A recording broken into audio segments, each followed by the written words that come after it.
बच्चों में खांसी का इलाज, treatment for your child that can be done at home is using warm liquids such as water or tea or sometimes milk in small amounts.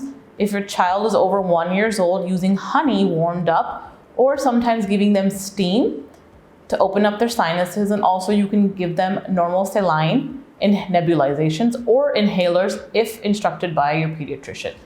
Please do not try anything else at home. Please मेरे पास आएँ, मेरे से consult करें और आप मेरे से रब्ता कर सकते हैं हेल्थ वाई के दिए गए नंबरों पे या उनकी वेबसाइट पे अपॉइंटमेंट बुक कराइए फॉर द सेम डे।